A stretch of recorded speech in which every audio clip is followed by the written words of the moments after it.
बेटे थोड़ा जो फिफ्थ चैप्टर आप शुरू किया मार्केटिंग एंड सेल्स ਉਹਦਾ ਅੱਗੇ ਆਪਾਂ ਟੌਪਿਕ ਕਰਨ ਲੱਗੇ ਆ ਸਰਵਿਸ ਸੈਕਟਰ।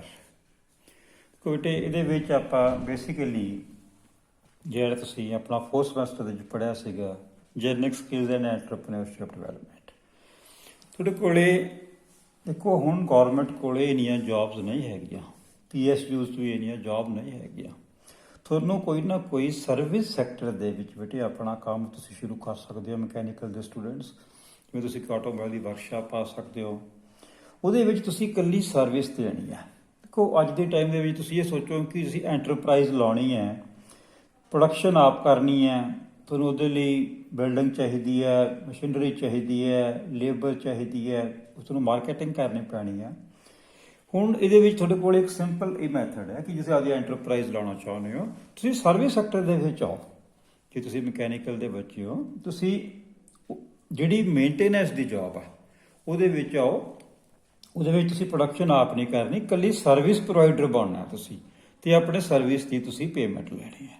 ਇਹ 'ਚ ਤੁਹਾਡੀ ਇਨਵੈਸਟਮੈਂਟ ਵੀ ਘੱਟ ਹੋਏਗੀ ਅਤੇ ਤੁਹਾਡਾ ਕੰਮ ਵੀ ਡੇ ਬਾਈ ਡੇ ਚੰਗਾ ਪ੍ਰੋਪਰ ਚੱਲ ਜਾਏਗਾ। ਬੇਟੇ service sector it consists of the production of services instead of end products. It provides services rather than producing material, commodities. ਤੁਸੀਂ ਕਿਹਾ ਕਿ ਇਹ ਇਕੱਲਾ ਆਪਾਂ ਸਰਵਿਸ ਦੇਣੀ ਹੈ, ਉਹਦੇ ਵਿੱਚ ਤੁਸੀਂ ਮਟੀਰੀਅਲ ਨੂੰ ਪ੍ਰੋਡਿਊਸ ਨਹੀਂ ਕਰਨਾ ਹੈਗਾ। ਜੇ ਤੁਸੀਂ ਪ੍ਰੋਡਿਊਸ ਕਰੋਗੇ ਤਾਂ ਤੁਹਾਨੂੰ ਮਟੀਰੀਅਲ, ਮਸ਼ੀਨ, ਮਨੀ, ਪਲੇਸ ਬਹੁਤ ਜ਼ਿਆਦਾ ਖਰਚੇ ਪੈ ਜਾਣੇ ਨੇ। ਇਕੱਲਾ ਤੁਸੀਂ ਸਰਵਿਸ ਸੈਕਟਰ ਦੇ ਵਿੱਚ ਆਪਣੀ ਐਂਟਰਪ੍ਰਾਈਜ਼ ਲਾਉਣ ਵਾਲੇ ਸੋਚੋ। ਜੇ ਐਂਟਰਪ੍ਰੇਨਿਓਰ ਬਣਨਾ ਚਾਹੁੰਦੇ ਹੋ ਤਾਂ ਤੁਹਾਡੇ ਕੋਲੇ ਬੈਸਟ ਹੈਗਾ ਸਰਵਿਸ ਸੈਕਟਰ। ਐਕਟੀਵਿਟੀਜ਼ ਇਨ ਸਰਵਿਸ ਸੈਕਟਰ ਇਨਕਲੂਡ, ਜਿਸ ਤਰ੍ਹਾਂ ਅੱਜ ਦੇ ਟਾਈਮ ਦੇ ਵਿੱਚ ਰਿਟੇਲ ਦਾ ਜ਼ਮਾਨਾ ਹੈ, ਬੈਂਕਿੰਗ ਸੈਕਟਰ ਹੈ, ਹੋਟਲਸ ਨੇ, ਰੀਅਲ ਸਟੇਟ ਹੈ, ਐਜੂਕੇਸ਼ਨ ਹੈ। ਇਹ ਆਪਣੇ ਕੋਲੇ ਦੀਆਂ ਸਾਰੀਆਂ ਨੇ ਕਿ ਤੁਸੀਂ ਐਜ਼ ਅ ਸਰਵਿਸ ਪ੍ਰੋਵਾਈਡਰ ਬਣਨਾ ਚਾਹੁੰਦੇ ਹੋ। ਤੁਸੀਂ ਮਕੈਨੀਕਲ ਦੇ ਸਟੂਡੈਂਟਸ ਹੋ, ਤੁਸੀਂ ਆਪਣਾ ਮੇਨਟੇਨੈਂਸ ਦੀ ਜੌਬ। ਦੇਖੋ ਆਟੋਮੋਬਾਈਲਸ ਦੇ ਵਿੱਚ ਡੇ ਬਾਈ ਡੇ ਹੁਣ ਇਲੈਕਟ੍ਰੀਕਲ ਗੱਡੀਆਂ ਦਾ ਜ਼ਮਾਨਾ ਆ ਰਿਹਾ, ਵਹੀਕਲਸ ਦਾ ਜ਼ਮਾਨਾ ਆ ਰਿਹਾ। ਇਹਦੇ ਵਿੱਚ ਪੈਟਰੋਲ ਅਤੇ ਡੀਜ਼ਲ ਇੰਜਨ, ਤੁਸੀਂ ਹੁਣ ਲੇਟੈਸਟ ਟੈਕਨੋਲੋਜੀ ਨੂੰ ਮੇਨਟੇਨੈਂਸ ਕਰਨੀ ਸਿੱਖੋ।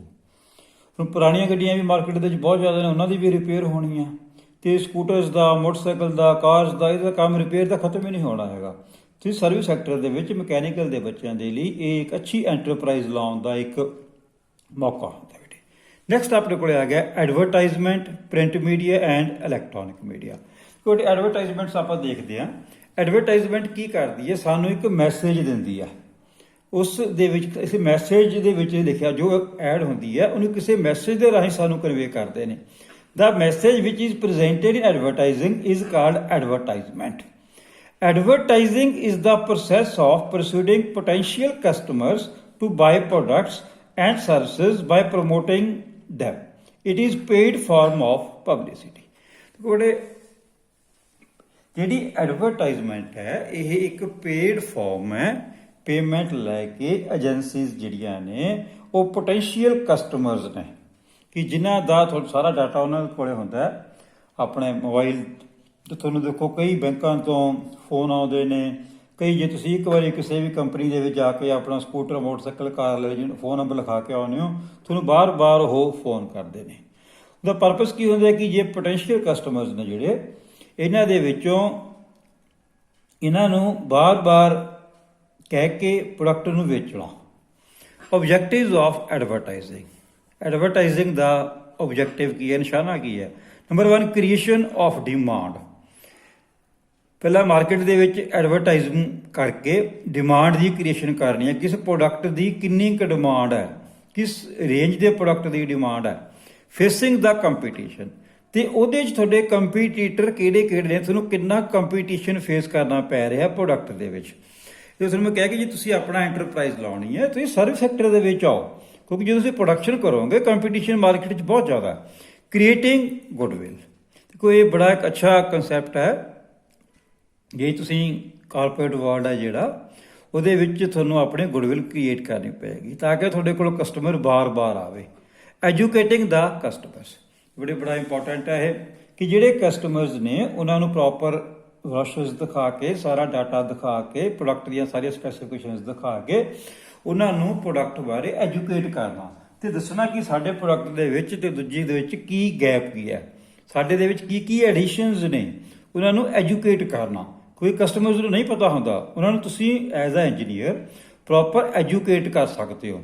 ਤੁਹਾਨੂੰ ਹਰ ਇੱਕ ਚੀਜ਼ ਬਹੁਤ ਜ਼ਿਆਦਾ ਤੁਸੀਂ ਸਬਜੈਕਟ ਪੜ੍ਹੇ ਹੋਏ ਨੇ, ਤੁਸੀਂ ਉਹਨੂੰ ਪੂਰਾ ਟੈਕਨੀਕਲੀ ਸਪੈਸੀਫਿਕੇਸ਼ਨਸ ਦੱਸ ਕੇ ਪ੍ਰੋਡਕਟ ਨੂੰ ਉਹਨਾਂ ਨੂੰ ਪ੍ਰੋਪਰ ਐਜੂਕੇਟ ਕਰ ਸਕਦੇ ਹੋ। ਯੂਟੀਲਾਈਜ਼ਿੰਗ ਕੰਪੀਟੀਟਰ ਐਡਵਰਟਾਈਜ਼ਿੰਗ, ਜਦ ਉਹਦਾ ਕੰਪੀਟੀਟਰ ਹੈ ਉਸ ਪ੍ਰੋਡਕਟ ਦਾ, ਉਹਦੀ ਜਿਹੜੀ ਐਡਵਰਟਾਈਜ਼ਿੰਗ ਹੈ ਉਹਨੂੰ ਤੁਸੀਂ ਨਿਊਟਰਲਾਈਜ਼ ਕਰ ਸਕਦੇ ਹੋ। Types of advertising, first is print media, second is electronic media. ਅੱਜ ਕੱਲ੍ਹ ਦੇਖੋ ਬੇਟੇ, ਹੁਣ ਜਿਹੜੇ ਤੁਸੀਂ ਨਵੇਂ ਬੱਚੇ ਹੋ, ਤੁਸੀਂ ਆਪਣਾ ਨਿਊਜ਼ਪੇਪਰ ਦੇ ਵਿੱਚ ਤੁਸੀਂ ਐਡਸ ਦੇਖਦੇ ਹੋ, ਮੈਗਜ਼ੀਨ ਦੇ ਵਿੱਚ ਐਡ ਦੇਖਦੇ ਹੋ, ਟ੍ਰੇਡ ਜਰਨਲਸ ਦੇਖਦੇ ਹੋ, ਡਾਇਰੈਕਟਰੀਜ਼ ਦੇ ਦੇਖਦੇ ਹੋ, ਬਰੋਸ਼ਰਸ ਦੇ ਵਿੱਚ ਦੇਖਦੇ ਹੋ। ਇੱਕ ਤਾਂ ਆਪਣੇ ਕੋਲੇ ਪਹਿਲਾ ਹੈਗਾ ਕਿ ਪ੍ਰਿੰਟ ਮੀਡੀਆ, ਕਿ ਜਿਹੜੇ ਆਪਣੇ ਕੋਲੇ ਦੇਖੋ ਨਿਊਜ਼ਪੇਪਰਸ ਆਉਂਦੇ ਨੇ, ਉਹਨਾਂ ਦੇ ਵਿੱਚ ਉਹਨਾਂ ਨੇ ਆਪਣੇ ਜਿਹੜੀਆਂ ਏਜੰਸੀਜ਼ ਨੇ ਆਪਣੀ ਐਡ ਕਰਨੀ ਹੁੰਦੀ ਹੈ, ਆਪਣੇ ਬਰੋਸ਼ਰਸ ਨੂੰ ਵਿੱਚ ਉਹਦੇ ਪਾ ਦਿੰਦੇ ਨੇ, ਉਹ ਆਪਣੇ ਘਰ ਤੱਕ ਪਹੁੰਚਾ ਦਿੰਦੇ ਨੇ। ਸੈਕਿੰਡ ਆਪਣੇ ਕੋਲੇ ਆ ਗਿਆ ਜੋ ਅੱਜ ਦਾ ਟਾਈਮ ਹੈ, ਇਹ 'ਚ ਪ੍ਰਿੰਟ ਮੀਡੀਆ ਨਾਲੋਂ ਜਿਹੜਾ ਇਲੈਕਟ੍ਰੋਨਿਕ ਮੀਡੀਆ, ਜਿਹੜਾ ਸੋਸ਼ਲ ਮੀਡੀਆ, ਉਹ ਬਹੁਤ ਜ਼ਿਆਦਾ ਐਡਵਰਟਾਈਜ਼ਮੈਂਟ ਤੇਜ਼ ਕਰਦਾ ਅਤੇ ਬਹੁਤ ਛੇਤੀ ਹੀ ਲੋਕਾਂ ਕੋਲੇ ਪਹੁੰਚ ਜਾਂਦੀ ਹੈ। ਟੈਲੀਵਿਜ਼ਨ ਹੈ, ਰੇਡੀਓ ਐਡਵਰਟਾਈਜ਼ਿੰਗ ਹੈ, ਔਨਲਾਈਨ ਐਡਵਰਟਾਈਜ਼ਿੰਗ ਹੈ।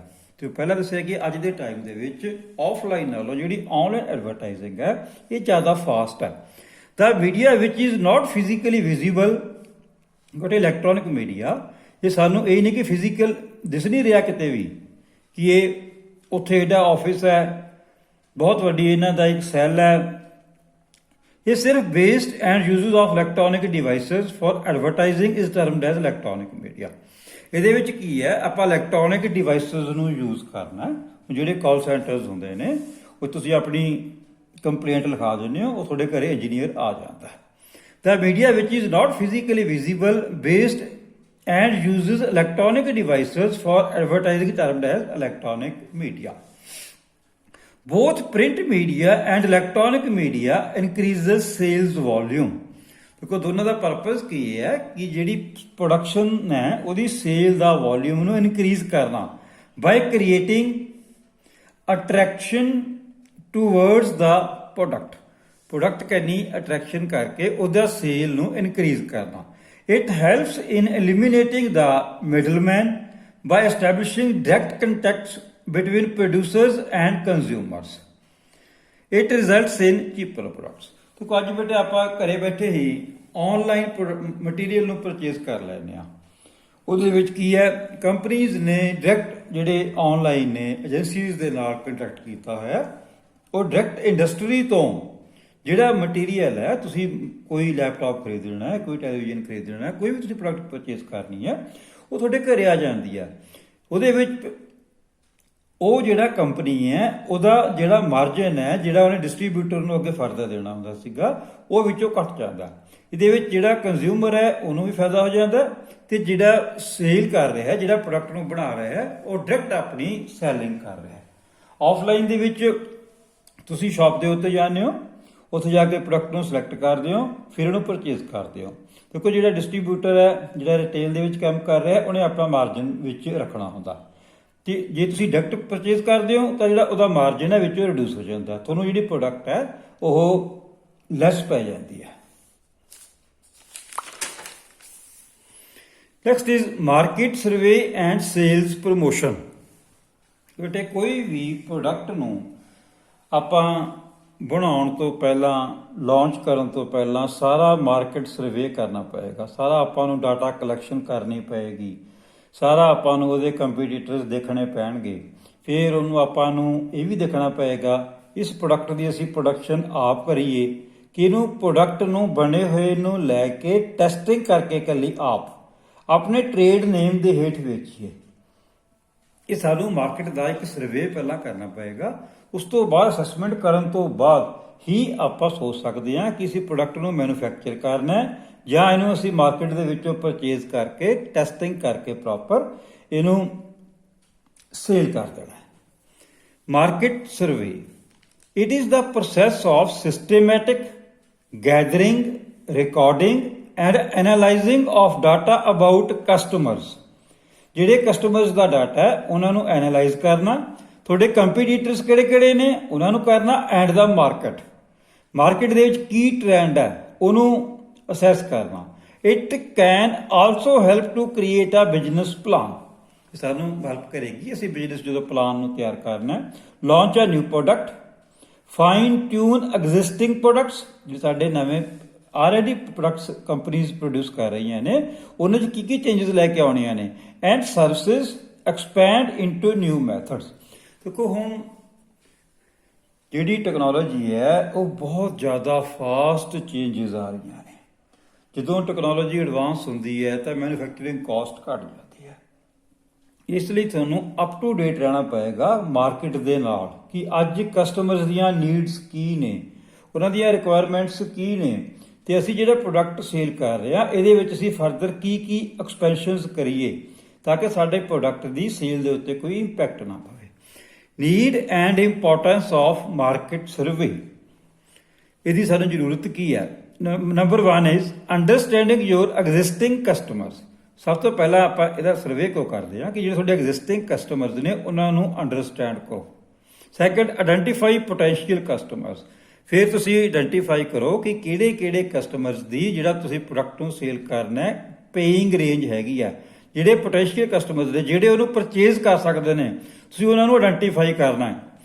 ਥਰਡ ਇਜ਼ ਰਿਜ਼ੋਲਵਿੰਗ ਬਿਜ਼ਨਸ ਪ੍ਰੋਬਲਮਸ, ਜਿਹੜੀਆਂ ਆਪਾਂ ਬਿਜ਼ਨਸ ਕਰਨਾ ਉਹ 'ਚ ਜਿਹੜੀਆਂ ਪ੍ਰੋਬਲਮਸ ਨੇ ਸਾਰੀਆਂ ਉਹਨਾਂ ਨੂੰ ਰਿਜ਼ੋਲਵ ਕਰਨਾ। ਡਿਵੈਲਪ ਬਿਜ਼ਨਸ ਸਟ੍ਰੈਟਜੀਜ਼, ਫਿਰ ਅੱਗੇ ਬਿਜ਼ਨਸ ਨੂੰ ਕਰਨਾ ਕਿਵੇਂ, ਸਾਰੀਆਂ ਸਟ੍ਰੈਟਜੀਜ਼ ਨੂੰ ਡਿਵੈਲਪ ਕਰਨਾ। ਪ੍ਰੀਪੇਅਰ ਫॉर ਬਿਜ਼ਨਸ ਐਕਸਪੈਂਸ਼ਨ, ਫਿਰ ਆਪਾਂ ਅੱਗੇ ਫਰਦਰ ਪ੍ਰੀਪੇਅਰ ਕਰਨਾ ਹੈ ਬਿਜ਼ਨਸ ਨੂੰ